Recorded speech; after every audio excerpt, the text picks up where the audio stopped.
आणि कदाचित त्यांना नसेल त्याच्यामुळे, पण सरांना ह्या सगळ्या गोष्टी ऐकाव्या लागल्यात. त्यांनी खूप गोष्टी माझ्यापर्यंत कमी पोहोचवल्यात, पण नंतर ते पण म्हणायचे की सोनल तू काही हो, म्हणजे अगदी तू शिपाई जर झाली ना एखाद्या भरतीतून तरी चालेल, पण आता तुला करायचंय. कारण त्यांच्यापर्यंत अशा काही गोष्टी आल्या होत्या की तहसीलदार मॅडम म्हणून मला हिणवलं जायचं. आणि त्याच्यामुळे ते पण म्हणायचे की नाही सोनल आता तुला थांबायचं नाही, काही झालं तरी नाही थांबायचं, तुला करायचंच आहे. म्हणजे तुझं स्वप्न हे आता माझं स्वप्न आहे, तू करायचं. ह्याच्यामध्ये नैराश्य पण खूप यायचं कधी कधी, असं प्रत्येक दिवस सारखा नसतो. कधी कधी खूप रडायचे मी की मी काय करते, कधी कधी असं वाटायचं. आणि ह्या सगळ्यासोबत बाकीच्या गोष्टी पण खूप मोठ्या ह्याच्यावरती त्याग काय असतं ते तिला मी बाजूला ठेवलं आणि माझ्या सगळ्या प्रवासाला इथून पुढे सुरुवात झाली होती. मग असं करताना परत फॅमिली प्रॉब्लेम सुरूच होते, ते काय असं बंद होणारे नव्हते. कारण तितकं समजून घेण्याची मानसिकता पण समोरच्या व्यक्तीची असावी लागते, ती काय मला वाटत नव्हती. त्याच्यामुळे हे चालूच होतं स्ट्रगल. कधी कधी जेवण वगैरे न करता सुद्धा धावपळ चालू असायची माझी, किंवा ज्या गोष्टी मला असं वाटलं की नाही आता गृहिणी म्हणजे हे तुझं स्वप्न नाही, त्याच्या पुढं तुला जायचं काहीतरी, तर तिथून पुढे जे आयुष्याला कलाटणी मिळाली आहे एका ठराविक वेळेनंतर, तर तो वेळ पण खूप होता. आणि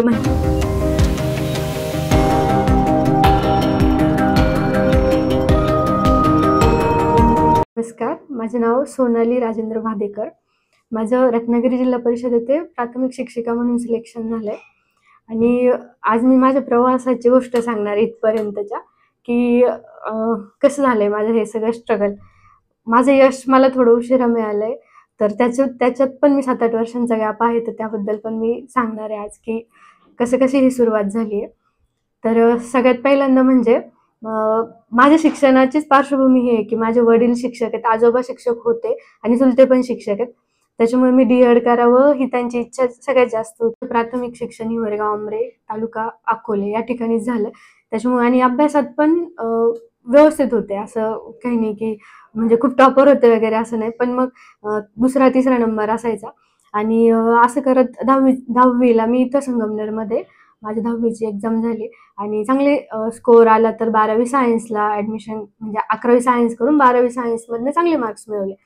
तर त्यावेळेस माझी इच्छा होती की मी फार्मसी करावं, परंतु मी जसं सांगितलं की सगळे शिक्षक बॅकग्राऊंड असल्यामुळं त्यांना वाटायचं की नाही डी.एड करावं आणि मग त्याच्यातून काहीतरी मिळेल. 2012 साली 12वी पास, 2010 साली 10वी पास झाले होते आणि 2010 मध्येच डी.एडची CET झाली होती आणि त्याच्यामध्ये आमच्या जवळचे नातेवाईक सिलेक्ट झाले होते. त्याच्यामुळं घरच्यांचा विश्वास होता की हुशार आहे आणि डी.एड नंतर सिलेक्शन लवकर होऊन जाईल. आणि माझ्याकडे एकंदर बघता की माझ्यासाठी आणि एक मुलगी म्हणून पण एक शिक्षिकेचा जॉब चांगला राहील म्हणून सगळ्यांनी तो डिसिजन घेतला की डी.एडच करायचा. आणि त्यावेळेस थोडी परिस्थिती पण अशी होती की घरचे जे म्हणतील ते आपल्याला ऐकावं लागायचं, कारण त्यांचा अनुभव जास्तच असतो शेवटी. त्याच्यामुळं पण तसं होतं आणि परिस्थिती पण तशीच होती.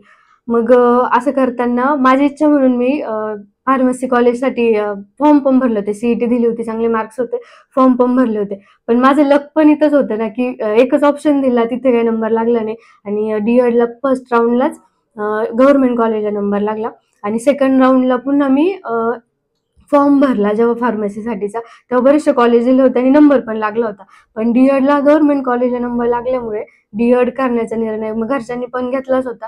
मग डी.एडला ॲडमिशन झालं आणि थोडे दिवस ॲडमिशन घेतल्यानंतर घरी होते, तर बरोबरचे मित्रमैत्रिणी म्हणायचे की तू शिक्षकाची मुलगी आहे, तू सरांची मुलगी आहे आणि तू डी.एडला गेली आहे. तर त्यावेळेस थोडीशी क्रेज सुरू झाली होती इंजिनिअरिंग, फार्मसी वगैरे, आणि ते करायला पाहिजे होतं कारण मार्क्स चांगले होते. पण मग घरच्यांची इच्छा की नाही आता डी.एडच करायचं आणि ठीक आहे. मग माझंही कुठेतरी मनात हे तयार झालं होतं की आपल्याला डी.एडच करायचंय, जाऊ देत आता. पण ते मनात न्यूनगंड राहून गेला होता की आपल्याला मार्क्स होते आणि सोबतचे मित्रमैत्रिणी इंजिनिअरिंग, फार्मसी वगैरे करतायत आणि मी काय करते. तर मग डी.एडचं शिक्षण सुरू झालं पुढे. पहिले 1 वर्ष काही मन लागत नव्हतं. थोडे दिवस झाले की आजारी पडणं, हे ते ह्या गोष्टी म्हणजे आपोआप होत गेल्या की असं नाही की ते ठरवून. पण मग थोडंसं नाही का मन असं नीट, माझी मनस्थिती पण नव्हती की मला डी.एड करायचं आणि मी ते शिक्षण घेतेय. तर मग असं करताना अगदी डी.एडच्या फर्स्ट इयरचा पहिला पेपर होता आणि त्याच्या आदल्या दिवशी आजारी पडून मी सलाईन घेत होते रात्री आणि दुसऱ्या दिवशी पेपर लिहायचा होता, एवढी पण कंडिशन होती. पण त्यानंतर सुट्टीला घरी आले आणि थोडंसं जरा माइंडसेट म्हणजे असं असतं ना, की आपल्या मनात एक गोष्ट आहे आणि आपण करतोय दुसरंच काहीतरी. स्वतःच विचार केला, की नाही जाऊ द्या. आता आपले वडील पण शिक्षक आहेत, चुलते पण शिक्षक आहेत. खूप समजून सांगितलं त्यांनी, की इकडं खूप छान जॉब आहे, शांतता आहे सगळी आणि व्यवस्थित म्हणजे लाईफ सेटल आहे. आणि मग मनात नंतर ह्या गोष्टी तयार झाल्या, की नाही ठीक आहे, त्यांच्यासारखं आपल्याला पण करता येईल ना. त्यांनी एवढं आम्हाला शिकवलंय, एवढं सगळं व्यवस्थित सेटल आहे. मग सेकंड इयरला खूप जास्त इंटरेस्ट आला आणि खूप छान मार्क्स मिळून सेकंड इयर कंप्लीट झालं. तर त्या दरम्यान पाठ वगैरे मुलांना शिकवणं ह्या सगळ्या गोष्टी होत होत्या आणि आमच्या वेळेस इंटर्नशिप असते ती तर त्यावेळेस कॅन्सल झाली होती. म्हणून मी सप्टेंबर 2012 म्हणजे तेव्हा घरी आले आणि तिथून पुढचं म्हणजे 2-4 महिने किंवा इतर जे शैक्षणिक वर्ष होतं इतरांचं, त्याच्या तुलनेत मी 4-5 महिने लवकर घरी होते. तर मग आता इथं इथं घरी आल्यानंतर मार्क्स चांगले होते वगैरे सगळं ठीक होतं. परंतु नवीन काहीतरी करायचं तर एक अ, घरचा बॅकग्राऊंड असतो ना, की सगळं सेटल आहे, वडील शिक्षक आहेत, आई गृहिणी आहे आणि चुलते म्हणजे सगळं परिस्थिती अशी होती, की त्याचा माझ्यावर परिणाम झाला. मी खूप अशा सेफ झोनमध्ये होते, की बाहेर जायचंय आपल्याला आणि काहीतरी करायचंय. ही गोष्ट अशी मनातच कधी आली नाही त्यावेळेस. आणि असं होतं, की आपण जे केलंय ना, त्या क्षेत्रातल्या एक्झाम झाल्या तर मग त्या करायच्या आपल्याला. पण बाकीच्या गोष्टींचा विचारच केला नाही. आणि त्यावेळेस खरंच म्हणजे 2012, 13, 14 ही वर्ष अशी होती ना, की सोशल मीडियाचा वापर एवढा नव्हता आणि कोणी मार्गदर्शन करणार आहे असं नव्हतं, की हां, तू जर स्पर्धा परीक्षा केल्यास किंवा अजून काहीतरी वेगळं केलंस तर होऊ शकतं, करू शकतेस तू. भाऊ होता इंजिनिअरिंगला, तो पण सांगायचा, की कर काहीतरी. पण आपण असतो ना, की आपण कोणाचं ऐकत नाही. तो एक काळ असतो. तर मग हे सगळं होताना 2013च्या डिसेंबरमध्ये म्हणजे त्याच्या आधी 1-2 महिने टी-ई-टी नावाची एक्झाम होणार आहे असं केंद्राच्या सी-टी-ई-टीच्या धर्तीवरती महाराष्ट्रात होणार आहे, असं जाहीर झालं आणि त्या काळामध्ये मी इथे एका शाळेमध्ये एक सेमी इंग्लिश टीचर म्हणून जॉब करत होते. 2-3 महिने झाले होते आणि तेच चालू असताना पेपर वाचायची मला सवय होती खरं म्हणजे. डी-एडला असताना पण पुस्तकं वाचायची सवय कारण तिथं आम्हाला सांगावं लागायचं आपण जे वाचलंय त्याच्याबद्दल काही गोष्टी सांगाव्या लागायच्या, की तुम्ही काय त्याच्यामुळे मला ती सवय लागली होती आणि घरातलं वातावरण पण तसं होतं. त्याच्यामुळे पुस्तकं वाचायची आवड पण होती, सवय पण होती. मग हे सगळं करताना ना पेपर वाचताना ते बातमी वाचली होती मी आणि मग हे काय एक्झाम वगैरे त्यांनी काही त्याचं म्हणजे फॉर्मॅट वगैरे दिलेलं नव्हतं. पण मग हे करायचं आपल्याला म्हणून त्याच्या दृष्टीने थोडी सुरुवात केली आणि 2013ला डिसेंबरमध्ये ही परीक्षा झाली. पण रिझल्ट यायला 2014चा अगदी कारण ही प्रोसेसच अशी आहे ना शिक्षक भरती म्हणा, तर ती म्हणजे पहिल्यापासूनच एवढी लांबलेली की त्याच्यात म्हणजे खूप वर्ष निघून गेली तर ते कळत पण नाही. मग आता ती परीक्षा दिली, व्यवस्थित पेपर गेला होता, पास पण झाले होते टी-ई-टी एक्झाम आणि मग त्याच्यावरती शिक्षक भरती होईल, त्याच्यावरती मी अवलंबून होते, की हां, होईल याच्यावरती काहीतरी. मग आता हे सगळं असंच चालू असताना जसं की आपण चालतोय आणि आपल्याला रस्त्यामध्ये वेगवेगळे फलक दिसतायत आणि आपण त्याच्याकडे अट्रॅक्ट होतोय. असं काहीतरी जाहिराती वगैरे दिसताय आणि आपण त्याच्याकडे अट्रॅक्ट होतोय. असं काहीतरी माझ्या आयुष्यात त्या दरम्यानच्या काळामध्ये घडत होतं. थोडेसे वेगळं काहीतरी क्लास दिसतायत, काहीतरी आहे आणि आपण ते करू शकतो. त्याच्याकडे मी खूप डायव्हर्ट झाल्या की 2-3 क्लास असेच केले आणि घरी त्याच्यात खूप गुंतत गेले. म्हणजे कळत होतं की हे आपलं फ्युचर नाहीये. तरी पण त्याच्यात रमत गेले, ते करत गेले आणि त्याच्यात किती वर्ष म्हणजे निघून गेले आणि त्याच्यातून आपलं फ्युचर काहीच नाहीये हे जरी कळत होतं, तरी त्याच्यात रमत होते. परंतु मी सांगितलं ना, की मी त्या सेफ झोनमध्ये होते, की माझे वडील आहेत, माझी आई आहे, माझं हे घर आहे आणि त्याच्या बाहेर आपल्याला जायचंच नाही. बाहेरचा समाज जास्त माहितीच नाही, की काय करायला पाहिजे. मग पुढे जाऊन आपल्याला त्याचा फायदा होईल की नाही होईल, ह्या गोष्टींचा मी विचार त्या 1-2 वर्षात केलाच नाही. आणि मग ग्रॅज्युएशन करायचं पुढे, तर भावाने म्हणजे खूप जास्त प्रयत्न केले होते, की "तू बी-एस-सी करा." त्याचं खूप जास्त म्हणणं होतं, की "कर तू बी-एस-सी." कारण तो इंजिनिअरिंगला होता आणि थोड्याफार गोष्टी त्याला म्हणजे कळायला लागल्या होत्या, की आता काय पुढे. आणि माझं असं होतं, की मी प्रचंड न्यूनगंडामध्ये होते, की मी कॉलेजला जाणार कारण मी डी-एड कॉलेजला असताना फक्त मुलींचं कॉलेज होतं.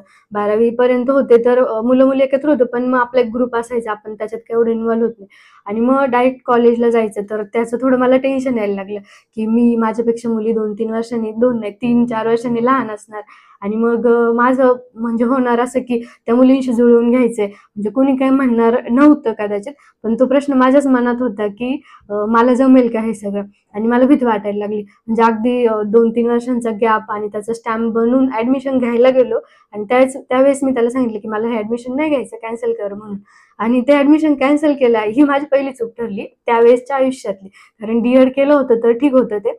पुढे काहीतरी होणार होतं. पण BSc केलं असतं तर त्याचा फायदा लवकर झाला असता मला काहीतरी. पण ती पहिली चूक ठरली माझ्या आयुष्यातली, की मी ते केलं नाही. आणि मग त्या पुन्हा तो न्यूनगंड तयार झाला, की अरे केलं असतं तर बरं झालं असतं वगैरे खूप प्रश्न माझेच मला पडलेले. परंतु ठीक आहे, घरात आहे त्याची झळ काय जाणवत नाहीये. सगळं सेफ चाललंय व्यवस्थित. मग आता असं झालं, की पुढे करायचं तर कॉलेज करायचं, मग काय करायचं? पुन्हा त्यावेळेस इतकं मोबाईल, WhatsApp वगैरे असं काही नव्हतं. पण मग डी-एडच्या काही मैत्रिणींचे कॉन्टॅक्ट होते, ज्या की आम्ही थोडं आमचा एक ग्रुप होता आणि सारखे मार्क्स वगैरे रँकमध्ये असणाऱ्या मुली होतो. आणि मग आम्ही ठरवलं, की YCMमधून कॉलेज करता येतं. म्हणजे कॉलेजला जाणं वगैरे नाही लागत आणि एक्झाम देऊन आपण कॉलेज करू शकतो. मग हे सगळं करताना YCMच्या सेकंड इयरला ॲडमिशन भेटलं. डी-एडमुळं आम्हाला 1 वर्ष नाही करावं लागलं. मग ते 2 वर्ष झाले असे बोलता-बोलता. मध्यंतरीच्या काळामध्ये मी संगमनेरच्याच एका चांगल्या संस्थेमध्ये इंटरव्ह्यू दिला होता आणि मग त्यांनी पण म्हणजे तिथे एक एक्झाम पण झाली होती. त्याच्यात मला खूप चांगले मार्क्स होते आणि माझा इंटरव्ह्यू अगदी दुसऱ्या-तिसऱ्या नंबरलाच झाला होता. त्याच्यामुळे त्यांनी 15 एक दिवसांनी त्यांचा कॉल आला आणि एका ठिकाणी लिव्ह व्हॅकन्सी होती रहीमपूर या ठिकाणी आणि तिथं जाल का विचारलं होतं. तर ते अगदी सुरुवातीचं वर्ष होतं त्याच्यामुळं आणि घरच्यांना पण वाटलं, की हां, ठीक आहे जवळ आहे आणि म्हणजे ठीक आहे ना, इथं काम केलेलं चांगलंच आहे, पुढे फायदा होईल वगैरे असं. म्हणून मी ते केलं आणि तिथेही सेमीसाठीच मला शिकवायचं होतं 5वी, 6वी, 7वी. मी आधी त्याच मुलांना शिकवण्याचा जॉब केला होता. त्याच्यामुळे ते ठीक होतं माझ्यासाठी आणि खूप छान चालले होते म्हणजे ते दिवस. अगदी छान वाटत होतं, एवढं छान स्टाफसोबत काम करते वगैरे. आणि हे सगळं करताना ना मला फ्युचरमध्ये काय करायचंय किंवा माझं काय असेल पुढं ह्याचा मला खरंच विसर पडला होता. जे आहे ते चालू आहे, आनंदाने करत होते. खूप छान वाटत होतं आणि तिथला रिस्पॉन्स पण खूप छान होता. अजूनही ती लोकं जे भेटतात ते म्हणजे सगळ्यात आनंदाने सांगतात, की खूप छान झालं तुझं आणि ते त्यावेळेस पण म्हणायचे, "तू तू खूप छान शिक्षिका म्हणून काम करशील, तू कर याच्यामध्येच पुढे काहीतरी." पण मग ते झाल्यानंतर पुन्हा ना घरी जेव्हा म्हणजे 6 महिन्यांचा तो पिरियड संपला आणि मग परत घरी राहायची वेळ आली. तर मग आता काय करायचं पुढे? तर असा प्रश्न.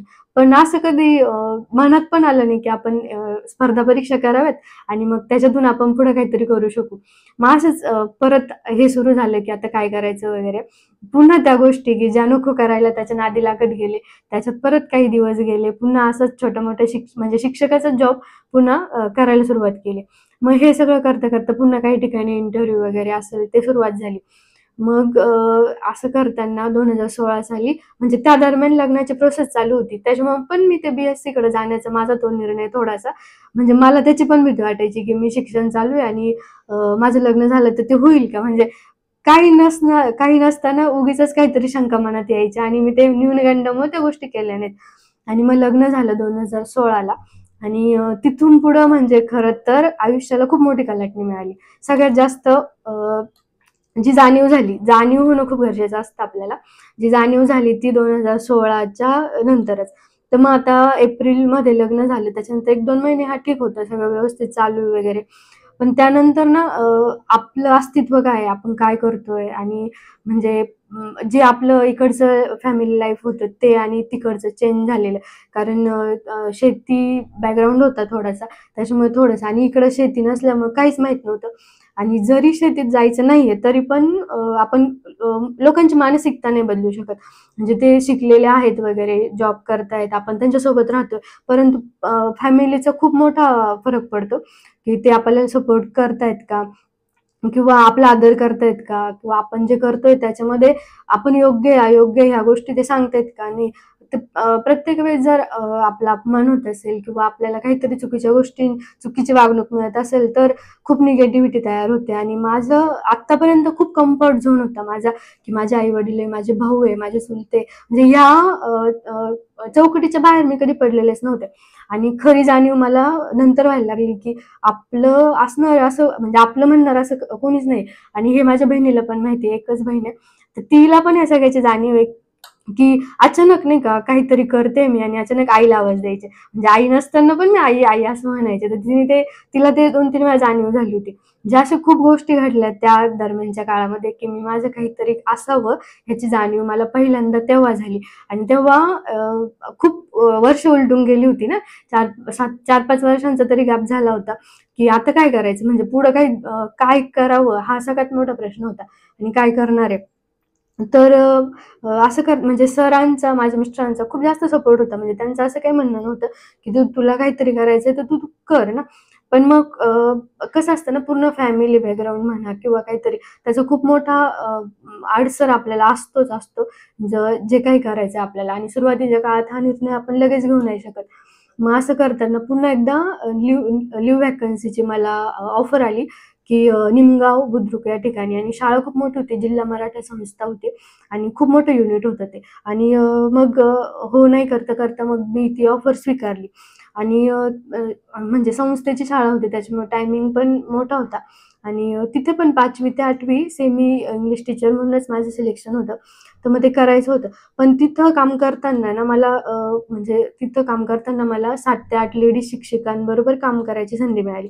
त्याच्यामुळे त्यांच्याकडे बघून ना माझ्या जीवनाचा दृष्टिकोन खरंच बदलला, की त्या ज्या करतायत सगळं करून ते त्यांच्या क्षेत्रात खूप यशस्वी आहेत किंवा समाधानी आहेत. त्या आहेत जे काम करतायत ते त्यांना जे मिळतंय ते त्या समाधानी आहेत आणि मलाही मग त्याची जाणीव व्हायला लागली, की आपलं काहीतरी असलं पाहिजे. जेव्हा आपली स्वतःची ओळख असते, जेव्हा आपलं स्वतःचं अस्तित्व असतं, तेव्हा लोकांचा आपल्याकडे बघण्याचा एक खूप छान दृष्टिकोन असतो. म्हणजे ते काही विचार करू देत, पण मग आपल्याकडे बघताना ते असा विचार नाही करत, की ही काय करते किंवा हिचं काय आहे स्वतःचं. मग तेव्हा खऱ्या अर्थाने कलाटणी मिळाली माझ्या आयुष्याला, की नाही आता आपण पण उभं राहिलं पाहिजे, आपला स्वतःचा विचार झाला पाहिजे आणि मग तिथून पुढं मग ती लिव्ह व्हॅकन्सी संपली मेमध्ये. मग 1 मे नंतर मग मी घरी होते साधारण. तर मग त्या दरम्यानच्या काळामध्ये ना आता काय करायचं तर मध्यंतरी टायपिंग पण केली होती. त्या काळामध्ये एक मैत्रीण मिळाली होती. तिच्याशी पण खूप छान मैत्री झाली होती. त्याच्यामुळे तिच्याशी बोलून आम्ही म्हणजे असं काही डिस्कशन करायचो आणि माझ्या मैत्रिणी वगैरे अशाच होत्या, ज्यांचं डी-एड झालंय किंवा बी-एड झालेलं आहे आणि समविचारी, समवयस्क असं म्हणाल तरी चालेल, अशा मैत्रिणी होत्या. त्याच्यामुळे त्यांच्याशी बोलून आपलं दुःख कमी व्हायचं. कारण दुसऱ्या कुणाला आपल्या भावना काय सांगणार आहे ना आपण, असं होऊन जायचं. कारण जे असायचे ना, जे फार्मसी वगैरे केलेल्या मैत्रिणी किंवा इंजिनिअरिंग वगैरे, तर त्या तरी व्हायच्या. कारण तुला चांगले मार्क्स होते, आम्हाला कमी होते. तरी पण आम्ही केलो, आम्ही यशस्वी आहे, असं तसं. यशस्वी होत्या का नाही माहीत नाही, पण काहीतरी जॉब वगैरे करत होत्या. त्याच्यामुळे त्यांना वाटायचं, की आम्ही काहीतरी कमवतोय आणि असं कुठेतरी होतं. तर मग त्याच्यामुळे माझा नंतर संपर्क खूप कमी झाला होता अशा मैत्रिणींसोबत. मग असं करताना ना मेच्याच 15 एक दिवसांमध्ये ना एक पेपरला न्यूज होती एका अकॅडमीची आणि त्यांना डी-एड किंवा बी-एड शिक्षक पाहिजे होते. तर मग सहज म्हणून इंटरव्ह्यू दिला. कारण असं काही अनुभव नव्हता इंटरव्ह्यू द्या वगैरे असं काही. पण मग म्हटलं चला आपण जाऊन बघूया डी-एड आहे म्हणून. तर त्या सरांनी खूप छान इंटरव्ह्यू घेतला आणि त्यांनी एकदम म्हणजे बेसिकली मुलांना कसं म्हणजे अगदी 1ली, 2री, 4थीच्या मुलांना तुम्ही कसं समजून सांगाल, त्या पद्धतीने तुम्ही गणित, मराठी कसं शिकवाल असं. तर खूप छान इंटरव्ह्यू झाला. त्यांचा दुसऱ्याच दिवशी अगदी कॉल आला, की याल का तुम्ही आमच्याकडे? मग 1-2 दिवस विचार केला. म्हटलं एवढ्या मोठ्या मुलांना शिकवायचंय आणि आधीच थोडंसं दडपण होतं. आधी लहान मुलांना शिकवलेले, मग आता करायचं की नाही? मग सर म्हणाले, "हे बघ तुला करायचं असेल तर तो तुझा निर्णय आहे. तुला जर निर्णय घ्यायचा असेल तर तू घेऊ शकतेस. असं काही नाहीये." मग ठरवलं म्हटलं चला एकदा करून बघूयात आपण. झालं तर ठीक आहे, नाही झालं तर म्हणजे मागे येऊयात. आणि मग ते ठरवलं, लेक्चर सुरू झाले. थोडं हळू करता तो जम बसायला लागला आणि व्यवस्थित अभ्यासाला सुरुवात झाली. त्यांना शिकवायचंय म्हणून अभ्यास सुरू झाला आणि त्यांना शिकवता म्हणजे अगोदर असं होतं, की थोडं 1-1.5 तास वाचलं, की तेवढं शिकवता यायचं. पण नंतर मग असं वाटायला लागलं, की नाही आपल्याला मोठ्या मुलांना शिकवायचंय, मग आपला अभ्यास व्हायला पाहिजे. मग 2-2, 3-3 तास असं करत 4-5 तासांपर्यंत अभ्यासाची सवय लागायला लागली. मग हळू हे सगळं होताना ना पुढे असं जाणवायला लागलं, की नाही आपण पण ह्याच्यात काहीतरी केलं पाहिजे. कारण मग आपल्याला येतंय आता शिकवता येतंय, पेपर सॉल्व्ह करता येतात. मग आपण पण ह्यात उतरलं पाहिजे, केलं पाहिजे म्हणून एक्झाम द्यायचं ठरवलं. मग आता असं करताना नंतर प्रेग्नन्सी राहिली. प्रेग्नंट राहिल्यानंतर मग पुन्हा आता स्वतःकडं पण बघणं गरजेचं आहे. फॅमिलीचं पण असं असतं ना, की काही काळ झालाय तर मग तुम्ही तो पण विचार करायला हवाय. त्यांचं बर्डन असतं. मग ती गोष्ट पण मनावर घेतली आणि म्हणजे हे सगळं चालू होतं, जॉब चालू होता. व्यवस्थित लाईफ सुरू होतं. बाकी काही कुणाच मी जास्त टेन्शन वगैरे घेणं आता बंद केलं होतं. परंतु मग व्हायच्या त्या गोष्टी पुन्हा खूप मोठा फटका मला बसला इथं, की मी अशा टप्प्यावर आहे प्रेग्नन्सीच्या, की माझी आता डिलिव्हरी केव्हाही होऊ शकते आणि घरातून पुन्हा आपला विचारच केला जात नाही. आपण त्या फॅमिलीचे मेंबर आहोत आणि तरी पण आपला कुठेतरी विचार केला जात नाही. ही भावना तो काळ एकतर खूप असा असतो, की आपण निगेटिव्ह किंवा आपण खूप असं फ्रस्ट्रेटेड झालेला असतो आणि त्या काळामध्ये अशी काही घटना घडल्यात माझ्या बाबतीत, की मग असं वाटायला लागलं, की नाही आपलं कोणीच नाहीये आपल्याला जे काय बाळ होणार त्याच्यासाठी आपल्याला जगायचंय, ह्या गोष्टी मनात निर्माण व्हायला लागल्या. आणि अशातच डिलिव्हरी झाली. आणि डिलिव्हरीच्या नंतर म्हणजे अगदी अशी परिस्थिती झाली ना, की खूप आनंद झाला. एकतर पहिलंच म्हणजे बाळ मुलगी झाली मला, पहिलीच मुलगी घरातली. इकडं तर खूप प्रचंड आनंद झाला होता. तिकडच्यांना पण पाहुणे-रावळे खूप जास्त. आणि दुसऱ्याच दिवशी बाळाला कावीळ झाली. तर दुसऱ्या दिवशी संध्याकाळी बाळाला ॲडमिट केलं. बाळ एका हॉस्पिटलला, मी एका हॉस्पिटलला. आणि माझं सिझेरियन होतं, त्याच्यामुळं हालचाल करणं शक्य नव्हतं. आणि त्याच्यामुळे काय झालं, बाळ एका हॉस्पिटलला, मी एका हॉस्पिटलला. आणि ते खूप असं टेन्शनचं वातावरण तयार झालं. त्यात आमच्याच घरातले एक मेंबर म्हणाले, की तुमचं तुम्हीच पहा म्हणे आता हॉस्पिटलचं. आणि ही गोष्ट म्हणजे इतकी त्रास देऊन गेली ना मला, की घरी सोडल्यानंतर 4थ्या-5व्या दिवशी म्हणजे मी 2-3 दिवस बेडवर प्रचंड रडायचे मी, की असं कसं काय बोलू शकता ना तुम्ही, की तुमचं तुम्ही बघा, का तर मुलगी आहे. म्हणजे माहित नाही मला हे ते कोणत्या अर्थाने म्हटले असतील, पण जो अर्थ मला म्हणजे जो अर्थ होता माझ्यासाठीचा तो खूप विचित्र होता. जे मला लागलं ते खूप विचित्र होतं, की का म्हणजे तुम्ही असं का बोलता? पण सर होते, खूप सपोर्ट करायचे. पण ते कायम सोबत नव्हते ना. मी माहेरी होते, आईकडे होते. आणि मी सगळ्यात जास्त आईशी म्हणजे आपलं असतं ना, की एका ह्याच्यानंतर आपण सगळ्यात जास्त आईशी कनेक्टेड असतो. मग आईला कुठेतरी कळायचं, की खूप समजून सांगायचे, आई-वडील असेल, भाऊ म्हणायचे, "काही टेन्शन घेऊ नको, आम्ही आहे तुझ्यासाठी. काही झालं तरी आम्ही आम्ही आहे ना," म्हणायचे. पण मग ते आपल्या मनाला कुठेतरी बोचलं होतं, की नाही आपण म्हणजे का ना हे सगळं का ऐकायचं आपण? आपल्यात तेवढं पण क्षमता नाही आहेत का? की आपल्याला तेवढं पण ओळखू नाही शकत का हे? मग त्याचा त्रास खूप व्हायचा. मग असं करता-करता सरांचा सपोर्ट होता, नाही असं नाही. पण मग तरी पण घरच्यांचं असतं, की त्यांना थोडंसं ते पण डायव्हर्ट व्हायचे लगेच. मग मी ते तसं असताना म्हणजे सिझेरियन डिलिव्हरी असताना सुद्धा मी पुस्तक घेऊन बसायचे, वाचायचे. माझी आई-आजी खूप बोलायचे त्यावेळेला, की "अगं तू आराम करायला पाहिजे," असं. पण तरी पण मी पुस्तक घ्यायचे. का तर हे मनात कुठेतरी ना खोलवर रुतलं होतं, की नाही यार आपल्याला हिणवलं गेलंय ना, आपला अपमान झालाय आणि आपल्याला काहीतरी करायचंय, ही भावना. मग असं करता-करता 2-2.5 महिन्यांचा काळ गेला. पुन्हा अ, सासरी जायची वेळ आली, तर थोडे दिवस मग पुन्हा या सगळ्यातून उभारी घ्यायची. तर क्लासमधून पण फोन यायला लागले, की आता 6 महिने झालेत. आणि ते क्लासचे सर पण एवढे सपोर्टिव्ह भेटले ना मला, की ते म्हणायचे, "मॅडम तुम्ही जर कुठे सिलेक्ट झालात, तर तुम्हाला 7व्या, 8व्या, 9व्या जोपर्यंत तुम्ही रजा घेत नाही, त्या महिन्यापर्यंत तुम्हाला काम करावं लागणार आहे. तर तुम्ही त्याची सवय करा आणि असं समजा, की तुम्ही कुठेतरी नोकरी करताय, तर तुम्ही हे करा." आणि 6 महिने म्हणजे 5-5.5 महिनेच झाले होते. तर तरी त्यांनी फोन केला होता, की तुम्ही आता हळू-हळू जॉइन करा म्हणे आमच्याकडं. आणि असं म्हणजे ते त्यांचा शब्दच हा होता, की तुम्ही कुठेतरी जॉइन आहात आणि असं समजून तुम्ही काम करा आणि तो अभ्यास चालू ठेवा म्हणे. तर म्हणजे कुठेतरी नाही का आशेचा किरण दिसायचा, की आपल्या बाजूने विचार करणारी पण माणसं आहेत आणि आपल्याला एवढं सांगतायत म्हटल्यावर आपल्यात काहीतरी कॅलिबर आहे. आणि ज्यावेळेस मी लिव्ह व्हॅकन्सी करत होते ना, त्यावेळेस पण ते शिक्षक पण म्हणायचे, "सोनाली तू खूप छान आहेस आणि म्हणजे तुझा अभ्यास पण चांगला आहे.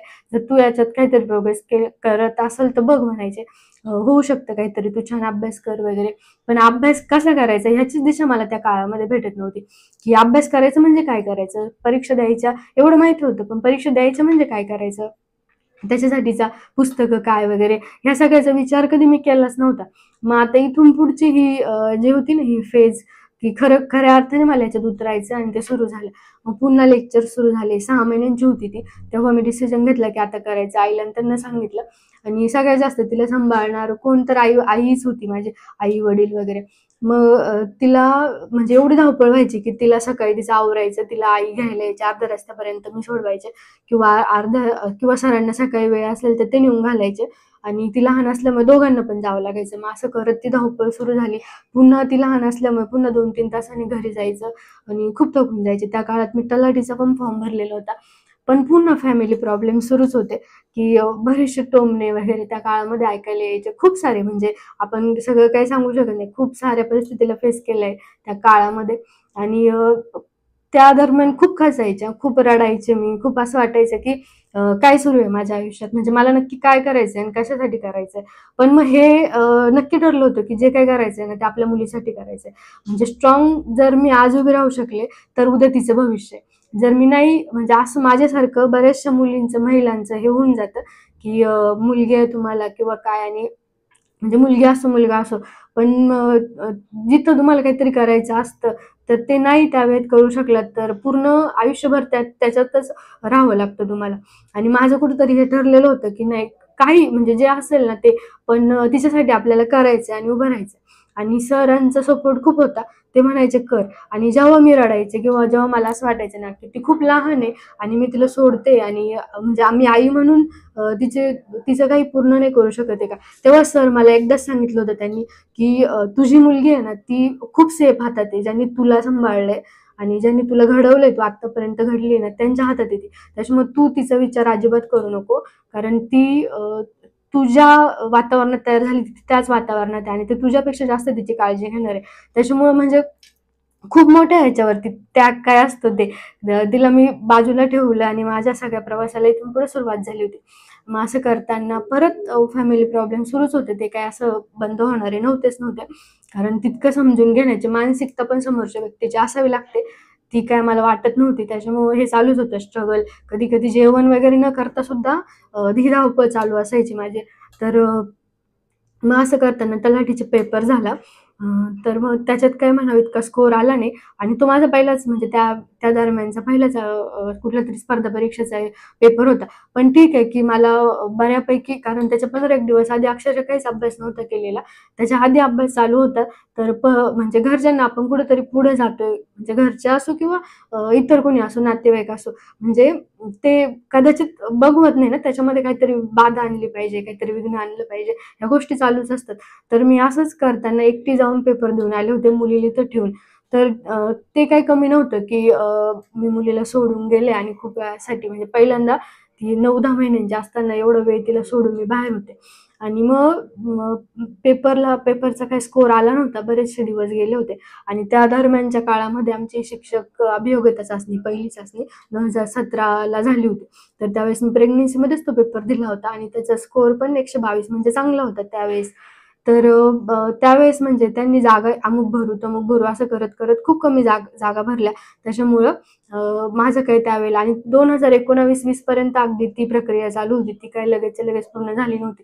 त्याच्यामुळे तोपर्यंत होप्स होत्या, की मार्क्स आहेत तर होऊ शकतं काहीतरी. मग असं करत त्याच्यावरती अवलंबून होते. मध्यंतरी परत कोरोनाचा काळ आला. कोरोनाच्या काळामध्ये 5-6 महिने परत गावाकडे जावं लागलं. पुस्तकं सोबत होते, पण अक्षरशः बॅगमधलं एक पण पुस्तक मी उचकलेलं नव्हतं. ते तसंच्या तसं पॅक होतं. तसं आम्ही जेव्हा थोडंफार ओपन व्हायला लागलं होतं सगळ्या गोष्टी, तेव्हा इकडे आलो आणि मग तिथून पुढं मग आता काय करायचं बुवा, की आता आलोय आपण इथं आणि मग आता सुरुवात करायला पाहिजे ह्या अर्थाने. पण मध्ये खूप दिवस गेले होते ना, पुन्हा तो रटाळपणा आला होता, कंटाळा वाटायला सुरुवात झाली होती. मग काय करायचं? तर मग ठीक आहे. पुन्हा थोड्याफार प्रमाणात आणि अकॅडमीचे लेक्चर सुरू झाले होते खरं म्हणजे आणि त्याचा खूप मोठा बेनिफिट घ्यायचा असं मी ठरवलं. कारण मग ते केलं तर माझा अभ्यास पण होणार होता. माझा वेळ पण तिथं मी देऊन मग माझा अभ्यास पण करू शकणार होते. मग असं करत थोड्याशा अभ्यासाला सुरुवात झाली आणि इथून पुढं म्हणजे अजून पुस्तकं वगैरे पण जे पाहिजे संदर्भ ग्रंथ ते काय घेतलेले नव्हते आणि ॲड आली होती एम-पी-एस-सीची कोरोना यायच्या अगोदर. तो फॉर्म भरलेला होता आणि तिथून पुढं मला ते एम-पी-एस-सीची परीक्षा, त्याचं स्वरूप काय, त्याच्यासाठी विषय कोणते आहेत, तर ते सगळं माहिती व्हायला लागलं होतं. आणि मग परत कोरोनामुळे परत हे सगळं मागं पडलं होतं. मग आता ठरवलं होतं की आता करायचं सगळं म्हणून. मग आता अभ्यास करताना ह्या सगळ्या गोष्टी सुरू झाल्या. नवीन बुक्स वगैरे घेणं आणि मग ते रेफर करणं, क्वेश्चन बघणं वगैरे हे सगळं सुरू झालं आणि सप्टेंबरमध्ये जी कंबाईनची एक्झाम झाली, तो पेपर मला द्यायचा होता. तर त्याच्या 1 महिना अगोदर जवळपास लायब्ररी शोधून मी अभ्यासाला सुरुवात केली.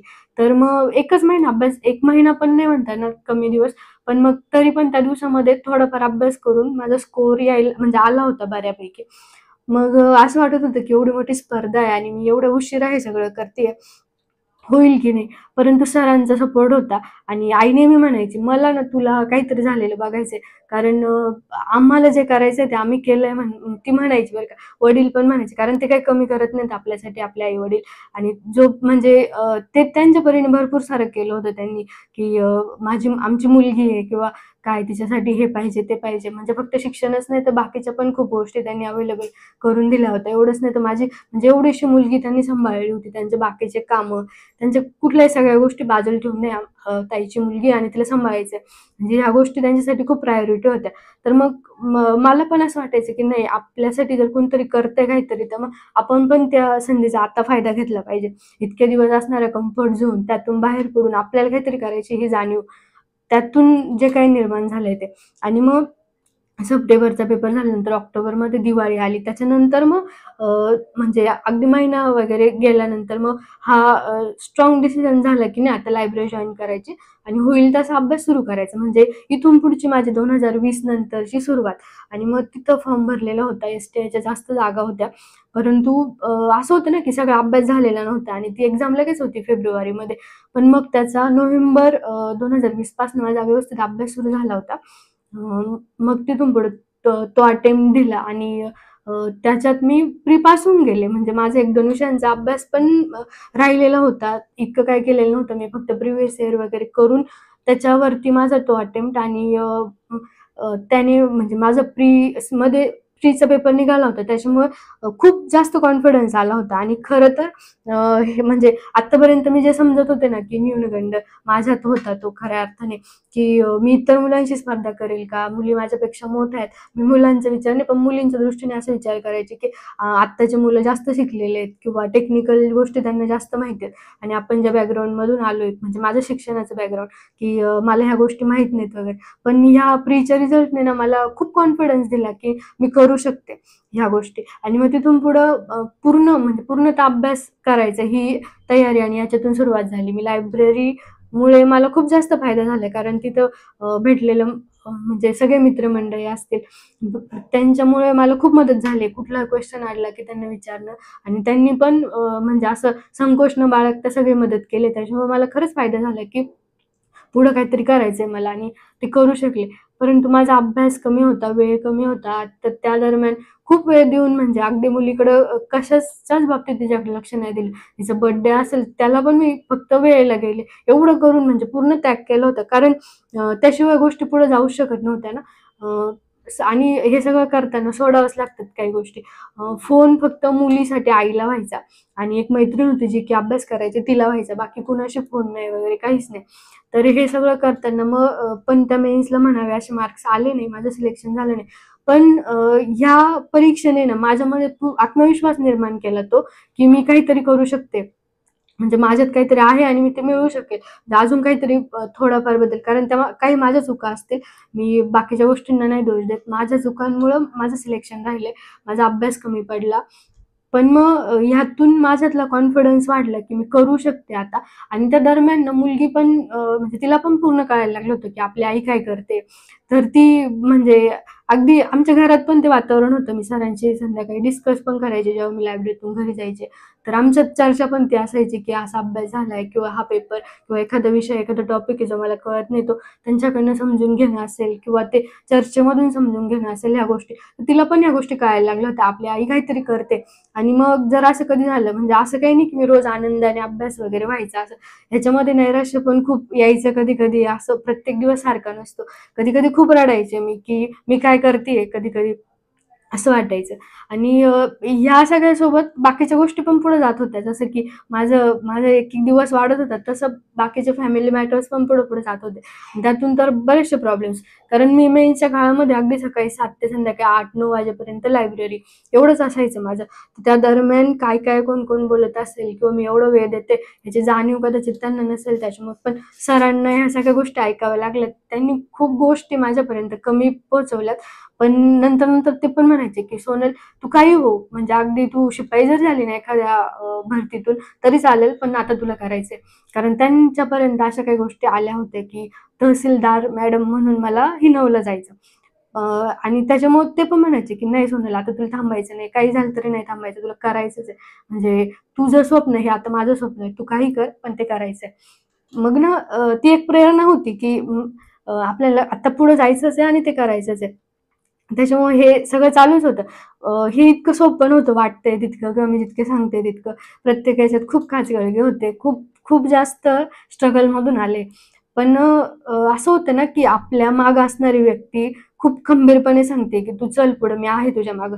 बाकी कुठल्याच गोष्टींची जाणीव त्यांनी मला होऊ दिली नाही. म्हणजे मला फक्त एकच गोष्ट त्यांनी सांगितली, ती पण खूप असं की त्यांना सांगावं वाटली, की "नाही सोनल." म्हणजे कधी-कधी मी खूप हारायचे किंवा असं वाटायचं, की नाही आता गॅप घ्यायची मी 2-3 दिवसांचा. पण ते एक शब्द सांगायचे मला, की "हे बघ तहसीलदार मॅडम, तू तहसीलदार नको होऊ. मला ती अपेक्षा पण नाही तू तहसीलदार हो." आणि ते माझंही स्वप्न नव्हतं, की मला तहसीलदार व्हायचंय. पण एस-टी-आयने मला एक स्वप्न दाखवलं होतं. मला तिथपर्यंत जायचं हे नक्की. पण ते म्हणायचे, की "नाही तू 1 दिवस आराम कर, 2 दिवस कर, तू 15 दिवस आराम कर. पण तू ज्या दिवशी अ, तयार होशील ना, त्या दिवशी तू पूर्ण ताकदीने तयार व्हायला पाहिजे आणि तू पुन्हा म्हणजे तयार होऊन तू तुझं ठरवलं पाहिजे, की मला हे करायचंय आणि मी ते केल्याशिवाय शांत बसणार नाही." त्याच्यामुळं आपल्या मागे जी व्यक्ती असते ना, ती खूप खंबीर असायला पाहिजे. तू लढ म्हणणारी असायला पाहिजे. त्याने आपल्याला एक वेगळंच प्रेरणा मिळून जाते आणि ताकद मिळते आपल्याला अभ्यासाला, की हां, केलं पाहिजे आपण पण. आणि मुलगी ती तर खूप स्ट्राँग पॉइंट होती माझ्यासाठी.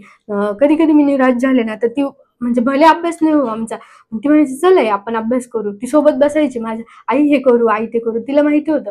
आणि 2-3 मोटिव्हेशनल सॉन्ग अक्षरशः तिचे पण पाठ झाले होते. जे की आम्ही सकाळी लावायचो ना, की बरं वाटायचं तेवढंच. आपल्याला सकाळपासून सुरुवात करायची, घरातली सगळी कामं करायची, तिला स्कूलला सोडवायचं. म्हणजे ती खूप समजूतदार आणि खूप शहाणी की तिने मला प्रचंड सपोर्ट केलाय, की "आई तू अभ्यास कर." आणि आता तर थोडासा गॅप पडला अभ्यासात, तर ती "आई तू अभ्यास का नाही करत आता?" असं सगळं तिचं चालू असतं. म्हणजे आणि म्हणजे मला पण एक वाटायचं नंतरच्या काळात, की ती मोठी व्हायला लागली आता आणि आपल्याला आता काहीतरी खरंच मिळणं गरजेचं आहे. मग म्हणजे असं होतं, की तिला पण मी सांगू शकेल, की हां, स्वप्न आपण बघतोय ना, तर ती पूर्ण करण्याची ताकद आपणच ठेवली पाहिजे. हे सांगायचंय तिला. तर त्यासाठी मला आता काहीतरी करणं गरजेचं आहे. ती मेन्स गेली होती हातातून, पण मग पुढच्यासाठी मला तयारी करायची आहे. तर म्हणजे खचून न जाता आणि खरंच आहे ही, की एम-पी-एस-सीची परीक्षा मी देते. तोपर्यंत असं व्हायचं ना, की माझे डिसिजन स्ट्राँग कधीच नव्हते, की मी हे करते तर लगेच माझा डिसिजन बदलला. मी दुसऱ्या गोष्टी करायला लागले, की मी लगेच तिसरं काहीतरी करायला घेतलंय असं. पण जेव्हापासून मी एम-पी-एस-सीचा अभ्यास सुरू केलाय ना, तर तेव्हापासून असं झालं ना, की ती जी गोष्ट तू सुरू केली आहे ती शेवटपर्यंत न्यायची हा एक निर्धार तयार झाला मनाचा आणि आत्मविश्वास यायला लागला, की नाही आपल्याला ते पूर्ण करायचंच आहे आता. त्याच्यामुळे मी तर म्हणते कुणालाही सांगते, की एम-पी-एस-सीचा अभ्यास करताना जगायचं कसं हे पण त्यांनी शिकवलंय. अपयश कसं पचवायचं हे पण शिकवलंय आणि आशा निर्माण केली आहे मनात, की नाही ह्याच्या पुढे पण आपण जाऊ शकतो आणि करू शकतो. स्वतःकडे पाहण्याचा दृष्टिकोन बदलवलाय. कारण मी स्वतःला खूप कमी समजत होते आणि खरं होतं ते, की माझ्यातच तो न्यूनगंड होता. पण त्या एक्झामनी माझ्यात खूप कॉन्फिडन्स तयार झाला आणि मी करू शकते ही गोष्ट माझ्या मनात तयार झाली. आणि हे खरंच होतं. जरी माझ्या मागे कोणीतरी होतं खंबीरपणे, तरी पण हे करायचं हे माझं माझं मलाच होतं. जसं मी जर ठरवलं तर ते मी करू शकणार होते. अभ्यास करायचा हा निर्णय पण माझाच होता. फक्त त्यांची साथ मिळाली एवढं झालं. आणि आईचं वाक्य नेहमी असायचं, की "मला तुला काहीतरी झालेलं बघायचंय, मग तू काही पण हो, तर कर प्रयत्न." आणि असं सगळं करता-करता कंबाईनच्या एक्झाम पण चालू होत्या. त्या काळातच शिक्षक अभियोग्यता चाचणीची एक्झाम आली आणि अगदी 1 महिन्यांवरती 1 महिना पण नव्हता 22 ते 24 दिवस होते फक्त. त्या काळामध्ये अभ्यास करून पेपर द्यायचा होता. तर ठीक आहे कारण अ, म्हणजे ह्या क्षमता पेलवण्याची किंवा हे 2 मिनिटं थांबा. आणि मग ते परीक्षा होऊन पण एक एक वर्ष गेलं पूर्ण त्याचा रिझल्ट यायला आणि ते सगळं व्हायला. आणि मग शेवटी माझी रत्नागिरी जिल्हा परिषद येथे प्राथमिक शिक्षिका म्हणून निवड झाली. तर सगळ्यात जास्त आनंद ना माझ्या आई-वडिलांना झाला. म्हणजे मी हे खरं प्रामाणिकपणे सांगते, की वडील म्हणजे सगळ्यांना सांगतात अक्षरशः जे भेटेल त्याला, की माझ्या मुलीचं आणि माझ्या जावयाचं दोघांचं पण सिलेक्शन झालंय. आणि खूप छान वाटतं हे सगळं ऐकताना किंवा लोकं आपल्याला आपलं अभिनंदन करतात. जे नावं ठेवत होते ते पण कदाचित तेवढं मोकळ्या मनाने म्हणत नसतील, पण म्हणतायत. मग आता कसं होतं ना, की हे सगळं मिळवताना मागच्या गोष्टींकडे पाहिलं तर सगळं शून्य वाटतं. कारण तहसीलदार होणं काय आणि प्राथमिक शाळेचे शिक्षिका होणं काय. मॅडम तर मी म्हणजे झाले आता त्याचं काही हे वाटत नाहीये. पण मला असं पण वाटतं कधी-कधी, की निंदकाचे घर खरंच जवळ असावं ही जी म्हण आहे ती योग्यच आहे. कारण कदाचित त्या गोष्टींमुळे मी अजून जोमाने अभ्यास केला. अजून जोमाने माझी तयारी सुरू राहिली, की हां, कोणीतरी आपल्याला नाव ठेवतंय ना, मग नाही मी तहसीलदार होऊ शकत किंवा माझं स्वप्नच नाहीये ते तहसीलदार होणं. परंतु मी काहीतरी तर करून दाखवणार आहे. मॅडम म्हणतायत ना तुम्ही म्हणजे हे तुम्ही हिणवून बोलताय तर ते मी करणार आहे. आणि म्हणजे समोर जाणारी एखादी व्यक्ती तर तिचं खच्चीकरण न करता तुम्ही तिला सपोर्ट जर केला तर कदाचित लवकर हे यश भेटू शकतं, असं वाटतं मला. पण सगळ्या लोकांचं तसं नसतं ना, की समजून घेणं असेल आपल्याला किंवा त्या गोष्टींमध्ये साथ देणं असेल. आणि मला अजूनही सांगायचंय माझ्या सारख्या गृहिणींना, कारण मला सुरुवातीला मी ज्या कम्फर्ट झोनमध्ये होते तर त्यावेळेस असं वाटायचं की माझी आई जशी गृहिणी आहे, उत्तम गृहिणी आहे, तिने आम्हाला घडवलं. मी, माझे भाऊ बहिणी असतील, चुलते, चुलती आहे माझी, तिने पण. तर मग माझं काही कालांतराने तसं झालं होतं की मी एक छान गृहिणी बनू शकेल. परंतु ज्या ज्या गोष्टींनी मला म्हणजे ठेच पोहोचली किंवा ज्या गोष्टींनी मला असं वाटलं की नाही, आता गृहिणी म्हणजे हे तुझं स्वप्न नाहीये, त्याच्या पुढे तुला जायचंय काहीतरी, तर तिथून पुढे ज्या आयुष्याला कलाटणी मिळाली आहे एका ठराविक वेळेनंतर, तर तो वेळ पण खूप होता आणि म्हणजे खूप गॅप झाला होता या सगळ्यामध्ये. परंतु मग ठरवलं होतं आणि मी तेच म्हणते की स्वतःवर विश्वास ठेवला तर सगळं काही होऊ शकतं. आणि हा स्वतःवरचा विश्वास तुम्हाला खूप म्हणजे उंचावरती घेऊन जाऊ शकतो. त्याच्यामुळे स्वतःवर विश्वास ठेवायला पाहिजे आपण. आणि मग आपल्या पुढे असणाऱ्या कोणत्याही क्षेत्रामध्ये तुम्हाला जायचं असेल, फक्त स्पर्धा परीक्षाच नाही पण इतर कोणत्याही, स्वतःवर विश्वास ठेवून आणि त्या गोष्टी प्रामाणिकपणे केल्या तर ते होतंय. ते केलं पाहिजे, त्याच्यासाठी प्रयत्न केले पाहिजेत.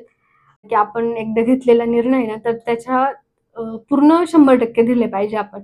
अभ्यास असो, बाकीची कुठली गोष्ट असो, पण करताना पूर्ण 100% प्रयत्न केला पाहिजे आणि मग त्यातून जे भेटेल ते ॲक्सेप्ट केलं पाहिजे.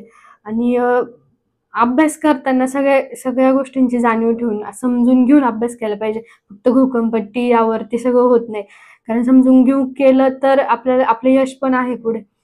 त्याच्यामुळे आणि सगळ्यात महत्त्वाचं म्हणजे तब्येतीची पण काळजी घेतली पाहिजे. मी एकतर माझी सुरुवात उशिराची आणि नंतर एवढी धावपळ झाली, की मला स्पॉन्डिलायसिसचा त्रास झालाय. त्याच्यामुळे नंतर म्हणजे मला वाटत असून सुद्धा मी काही म्हणजे एक्झामच्या वेळेला खूप कमी एफर्ट्स घेऊन पेपर दिलेत. त्याच्यामुळं आहे ना, की आहे तुम्ही आता ह्या स्टेजला तर तब्येतीची खूप जास्त काळजी घ्या. अभ्यास पण करा त्याच्यासोबत. सगळ्या गोष्टी बॅलन्स ठेवल्यात तर व्यवस्थित अभ्यास होतो. आणि जर तुम्ही आत्ता नवीन सुरुवात करताय ना, तर हे सगळं समजून घ्या आणि नीट अभ्यासाला सुरुवात करा. आणि सुरुवातीच्याच काळामध्ये मी पोस्ट कशी काढेल ह्याच्याकडे लक्ष द्या. कारण जितके वर्ष त्याच्यामध्ये जातात तितका रटाळपणा वाढत जातो आणि मग पुन्हा त्याची पठारावस्था येते, जी की आमच्या भाषेमध्ये बोलली जाते शिक्षक इकडच्या ह्याच्यामध्ये. पण मग तसं न होता आपण जर सुरुवातीलाच व्यवस्थित अभ्यास केलात तर ते सगळं होतंय. आणि ठीक आहे, तुम्ही 2-3 वर्ष प्रयत्न करून पण नसेल होत, तर नीट स्वतः शांत बसा, एकदा व्यवस्थित विचार करा आणि मग त्याच्यावरती परत पुढचा निर्णय घ्या. कारण चुका परिस्थितीच्या नसतात, चुका आपल्याच असतात. आपल्यालाच त्याच्यात बदल करायचा असतो आणि मग आपला अभ्यास पण होतो, आपल्याला अपेक्षित पोस्ट पण भेटते. आणि एवढं सांगेल. आणि अशा खूप साऱ्या गृहिणी आहेत ज्यांना की पुढे जाऊन काहीतरी करायचंय. मला पण ह्या टप्प्यावरती अनेक जणी विचारतात की मी काय करायला पाहिजे. तर सगळ्यात पहिलं मी हे सांगेल की त्याग करायला पाहिजे. मग त्याग कसला, तर आपल्याला आवडणाऱ्या गोष्टी त्यातून बाहेर पडायला पाहिजे आपण. आपला वेळ कुठं आपल्याला अभ्यासात देता येईल. आणि सगळ्या गोष्टी ठेवल्या ठिकाणी राहतात. आपल्याला असं वाटतं आपली मुलं आहेत वगैरे हे सगळं, पण उद्या जाऊन त्यांच्या भविष्यासाठी आज जर आपल्याला काहीतरी करायचं असेल तर तो निर्णय आपल्याला घ्यावाच लागतो. आपल्याला स्ट्रॉंग व्हावंच लागतं आणि त्यातून वेळ काढावाच लागतो. त्याच्यामुळे त्याग करता आलं पाहिजे आपल्याला आपल्या काही गोष्टींचा, जिथं आपण विनाकारण वेळ घालतोय. आणि मग आपला अभ्यास होईल व्यवस्थित. आणि जे करतोय आपण त्यावरती आपण ठाम राहिलं पाहिजे. 100% त्याच्यासाठी प्रयत्न केला पाहिजे आणि मग त्यातून आपल्याला यश मिळणार आहे. ह्या गोष्टींवरती आणि स्वतःवरती विश्वास ठेवला पाहिजे. सगळ्यात महत्त्वाची गोष्ट म्हणजे स्वतःवरती विश्वास ठेवून आपल्याला जे आहे ते मिळवता येईल, त्यासाठी प्रयत्न केला पाहिजे. ठीक आहे. मला सरांनी म्हणजे इथं खूप छान वातावरण भेटलंय सरांच्या लायब्ररीमध्ये, त्याच्यामुळे मी हे सगळं करू शकले. त्याच्यामुळे आणि त्यांनी मला हे सगळं माझं मनोगत व्यक्त करण्यासाठी आमंत्रित केलं, तर मी त्यांचे आभार मानते. Thank you.